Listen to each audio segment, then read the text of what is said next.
واضح کر دیا ہے کہ تم ہزار دھاندلی کر کے ہمارے مینڈیٹ کو چراؤ، لیکن پبلک میں ہم ہیں، اور تھوڑی عدد کے ساتھ ہم نے بتا دیا ہے کہ جمعیت کو ہلکا مت لیا کرو، اور آئندہ بھی ہمارے اعصاب مضبوط ہیں، اگر دھاندلی کی گئی تو ہم پھر میدان میں ہوں گے، اور ہمارا کارکن اس حوالے سے زندہ ہے اور زندگی کا ثبوت دیا ہے انہوں نے۔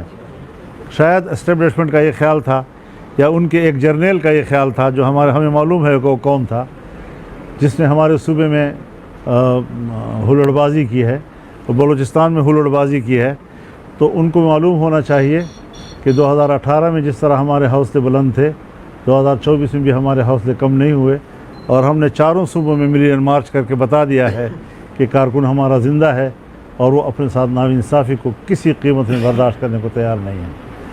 اب رہی بات پارلیمان کی، تو یہ پارلیمان تو اتنی بڑی ترمیم کا حقدار نہیں ہے، اس پارلیمان کا وہ مینڈیٹ نہیں ہے کہ وہ اتنا بڑا کام کر سکے۔ ہم سمجھتے ہیں کہ الیکشن ہو، حقیقی معنوں میں عوام کے صحیح نمائندے میدان میں آئے، پارلیمنٹ پر عوام کا اعتماد ہونا چاہیے۔ اس جعلی قسم کے پارلیمنٹ سے اتنی بڑی آئینی ترمیم کرانا یہ بذات خود ایک ناانصافی ہے۔ تاہم ہم نے ایک بات کی ہے کہ ہم اگر پارلیمانی کردار بھی جاری رکھیں گے تو ہم نے ضرور پارلیمنٹ میں کچھ تجاویز دی ہیں، اور ہم نے ان سے یہ کہا کہ آپ یہ کیا شخصیات کے بیچ میں پھنس گئے ہیں، ہمیں یہ جج قبول ہے اور ہمیں یہ جج قبول نہیں ہے، اور ججوں کو اس لیے مدت ملازمت میں اضافہ دینا چاہیے اور اس لیے ہمارے ان کی تعداد میں اضافہ کرنا چاہیے۔ یہ تو پھر سیاسی مقاصد کے لیے آپ اتنی بڑی ترمیم کی طرف جا رہے ہیں۔ کوئی سیاسی مقاصد کسی پارٹی کے نہیں ہونے چاہیے۔ آپ عدلیہ میں اصلاحات لائیں اور آپ ایک کانسٹیٹیوشنل کورٹ کی طرف جائیں جو ہمارے COD کا حصہ ہے، یعنی یہ 2006 کا ایک عہد و پیمان ہے جس پر ہم قائم ہیں جی۔ لیکن اگر اس کے ذیل میں جب آپ قانون سازی کرتے ہیں یا آپ آئینی ترمیم لاتے ہیں، اس میں آپ بنیادی حقوق کو بھی ڈبو لیتے ہیں، اور اس میں آپ ملٹری کو اتنا مضبوط کریں کہ ہر سطح پر فوج نظر آئے، تو پھر مارشل لاء اور اس ترمیم میں کیا فرق ہے؟ یہ تو دوسرے معنوں میں آپ مارشل لاء لگا رہے تھے، تو اس میں ہم نے بالکل سپورٹ نہیں کیا اور وہ اجلاس نہیں ہو سکا۔ سو ایک مرحلہ تو گزر گیا ہے۔ اب اگلے مرحلے میں دیکھتے ہیں گورنمنٹ کیا مسودہ لاتی ہے۔ پیپلز پارٹی اور GUI کے درمیان بھی بات ہوئی ہے، وہ بھی ایک مسودہ بنا رہے ہیں، ہم بھی، اور ایک دوسرے کے ساتھ شیئر کریں گے۔ PTI بھی ایک مسودہ بنا رہی ہے اور ہم بھی بنا رہے ہیں، اور وہ ہمارے ساتھ شیئر کریں گے۔ اس طریقے سے ہم چاہیں گے کہ ایک اتفاق رائے کے ساتھ ایک ترمیم لائی جائے، تاکہ یہ ملک کے اندر کسی سیاسی ہنگامے کا ذریعہ نہ بنے بلکہ واقعی اصلاحات کا ذریعہ بنے۔ مولانا صاحب، یہ جو تاثر کا مسودے کے حوالے سے آپ نے فرمایا کہ جو حکومت کا مسودہ ہوگا وہ بھی ہم دیکھیں گے اور اتفاق رائے سے، یہ حکومت کا جو مسودہ ہے یہ واقعی حکومت کا ہی مسودہ ہوگا؟ کیا مطلب آپ کا؟ تو ظاہر ہے ہم تو حکومت کا ہی، ہمیں تو حکومت کے ہاتھ سے ملتا ہے تو ہم حکومت کا ہی کہیں گے۔ اگر آپ کو کوئی اور معلومات ہو تو بتا دیں۔ بھائی ہمارے پاس تو حکومت کی طرف سے آتا ہے، تو ہم تو حکومت کا ہی کہاں سمجھیں گے۔ بالکل مشاورات ہوئے، اور اسی کو دیکھ کر تو ہم نے مسترد کر دیا کہ یہ قابل قبول نہیں ہے جی۔ اس میں ملٹری کے حوالے سے کیا تھا جو آپ نے فرمایا؟ حضرت جو بنیادی حقوق آپ دیتے ہیں قوم کو، عام آدمی کو، اس میں کچھ استثنائیات ہیں جس میں ملٹری کے حوالے سے ہیں، بہت مختصر سے، تو اس چھوٹے سے استثناء کو وسعت دی گئی، اور جو بنیادی حقوق کا دائرہ ہے اسے تنگ کر دیا گیا، اور اس کے آگے کورٹ کے نظام میں ایسی تبدیلیاں لانا کہ کورٹ کے نظام کو خراب کرنے کا باعث تو بن رہی تھی، لیکن اس میں اصلاح کا سبب نہیں بن رہا تھا جی۔